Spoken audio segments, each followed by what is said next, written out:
Welcome to the Seacrest-Wardle Premises Liability webinar series. My name is Daniel Schrode, and today we will be discussing the Recreational Land Use Act. The Recreational Land Use Act sets forth, except as otherwise provided in this section, a cause of action does not arise for injuries to a person who is on the land of another without paying to the owner, tenant, or lessee of the land a valuable consideration for the purpose of fishing, hunting, trapping, camping, hiking, sightseeing, motorcycling, snowmobiling, or any other outdoor recreational use or trail use with or without permission against the owner, tenant, or lessee of the land, unless the injuries were caused by the gross negligence or willful and wanton misconduct of the owner, tenant, or lessee. The RLUA was first enacted in 1953 and was expanded over time. Its general purpose is to encourage landowners to make the land and water areas available to the public for recreational use by limiting landowner liability. Generally, the RLUA provides that a landowner is not liable to a person who is injured on their land if the person did not pay for the use of the land and was using land for a recreational purpose, unless the injuries were caused by the landowner's gross negligence or willful and wanton misconduct. Historically, Michigan courts defined land narrowly under the RLUA. In Weimer v. Holmes, the Michigan Supreme Court held that the RLUA was only intended to apply to large tracts of undeveloped land suitable for outdoor use. Thus, the RLUA did not apply to urban, suburban, and subdivided land. In Neal v. Wilkes, the Michigan Supreme Court overturned Weimer v. Holmes and held that its decision in Weimer was inconsistent with the plain language of the RLUA. The court clarified that land simply means land, and therefore the RLUA applies to any type of land. In Spores v.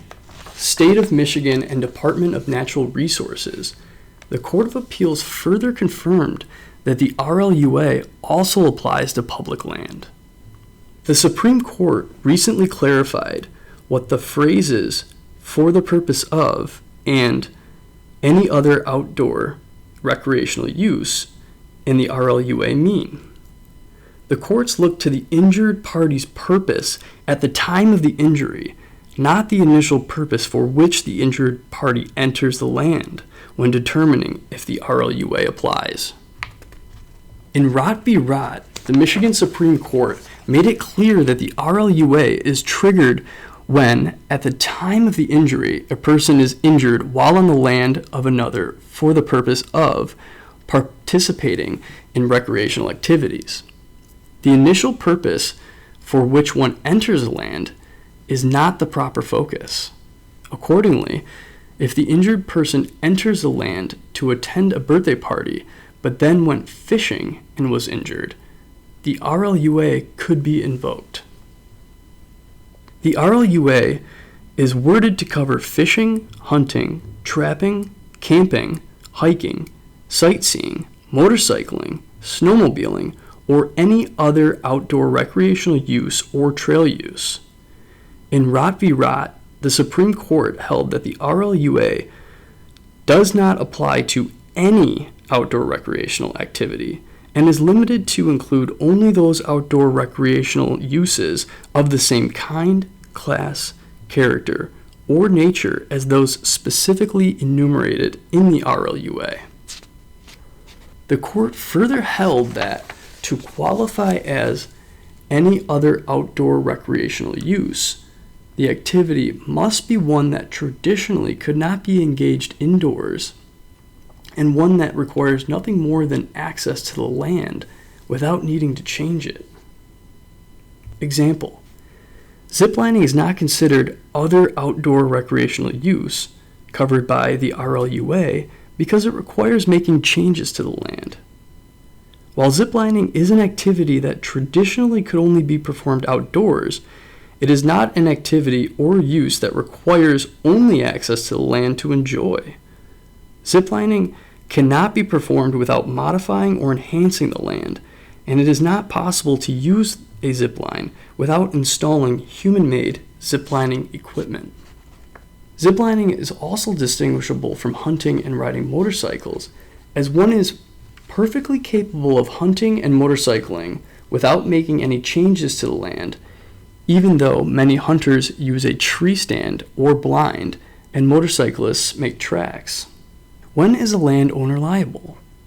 A landowner becomes liable to a person who is on their land without paying the owner for recreational use if the injury is caused by the landowner's gross negligence or willful and wanton misconduct. What is gross negligence or willful and wanton misconduct? Gross negligence is defined as conduct that is so reckless as to demonstrate a substantial lack of concern for whether an injury resulted to another person.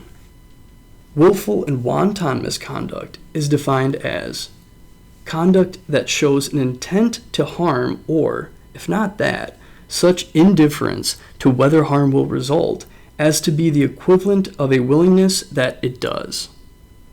Willful or wanton misconduct exists when the defendant has a.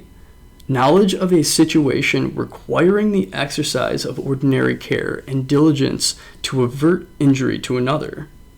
B. ability to avoid the resulting harm by ordinary care and diligence in the use of the means at hand. And C.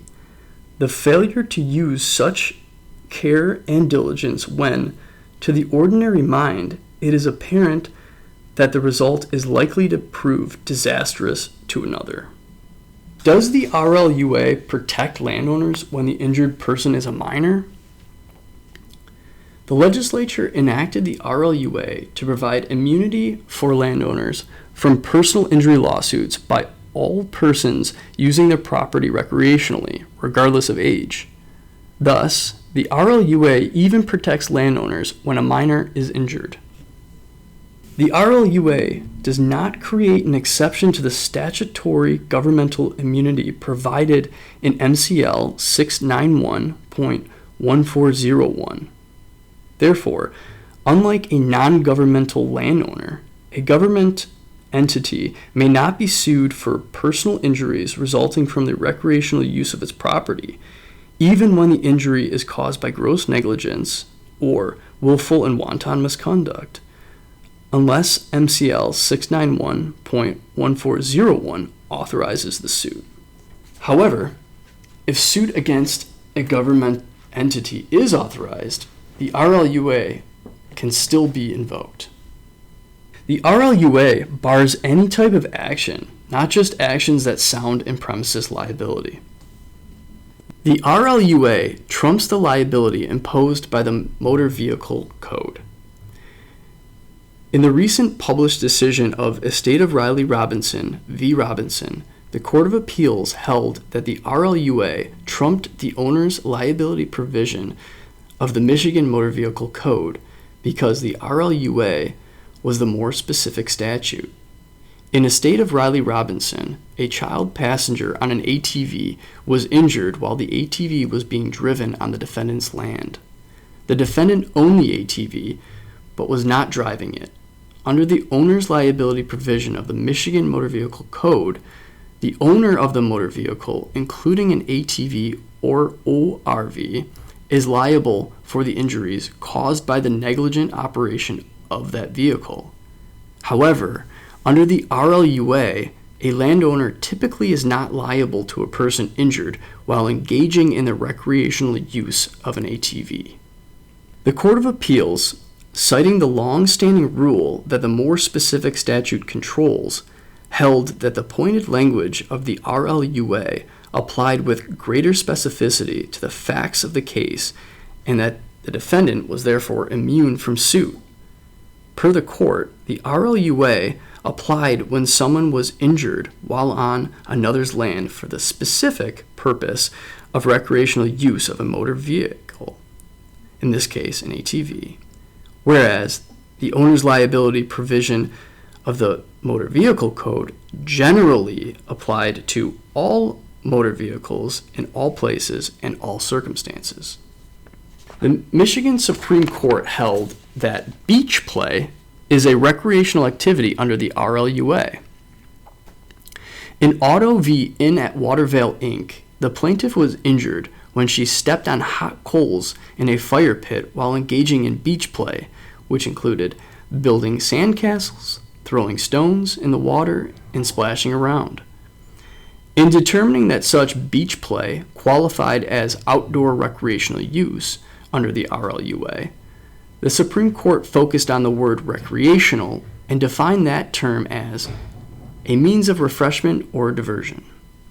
The Supreme Court rejected the notion that all of the listed activities in the RLUA involve or require a particular heightened degree of physical intensity or inherent risk, and held that beach play is covered by the RLUA's catch-all phrase since it met the definition of recreational. To avoid application of the RLUA, the injured person must actually pay the landowner for the use of the land. In Spores v. State of Michigan and Department of Natural Resources, the plaintiff was injured while camping on public land. The plaintiff's sister, not the plaintiff, paid the defendants for the campsite. On appeal, the Court of Appeals held that plaintiff's negligence claim was barred by the RLUA because she did not pay valuable consideration to the landowner to use the campsite. A landowner who only has a possessory right in a lake may still take advantage of the RLUA defense. In Warden Pittman v. Pincato, the Court of Appeals held that a landowner with possessory rights to a lake may invoke the RLUA defense even though that landowner did not own the specific portion of the lake where the plaintiff had drowned. The RLUA bars recovery to a plaintiff who hit a fallen tree while sledding. In Nash v. Duncan Park Commission, an 11-year-old boy was killed when he hit a fallen tree while sledding. The trial court granted defendants' motion for summary disposition based on the RLUA, and the plaintiff's estate appealed. The issue before the Court of Appeals was whether the defendant landowner was liable for the death of the plaintiff when he struck a naturally fallen tree while sledding down a wooden natural hill in an undeveloped tract of land. The Court of Appeals, affirming the trial court, held that the case was nothing more than mere negligence case wherein the plaintiff was engaged in an outdoor recreational activity without paying. Thus, the RLUA applied. What is the impact on landowners? If a person enters your land and, without paying for its use, engages in certain outdoor recreational activities and is injured, you, the landowner, are not liable for injury unless the injury was caused by your gross negligence or willful and wanton misconduct. Examples. Number 1. If someone crosses your land while cross-country skiing and falls, injuring himself, you, the landowner, are not liable under the RLUA, assuming that the skier did not pay to use your land and you did not act grossly negligent. Number 2. If someone is injured while snowmobiling across your parking lot, you, the landowner, are not liable under the RLUA, again, assuming the person did not pay to use the land and that you did not act grossly negligent. Thank you for attending Recreational Land Use Act. Please feel free to contact me with any questions or comments you may have.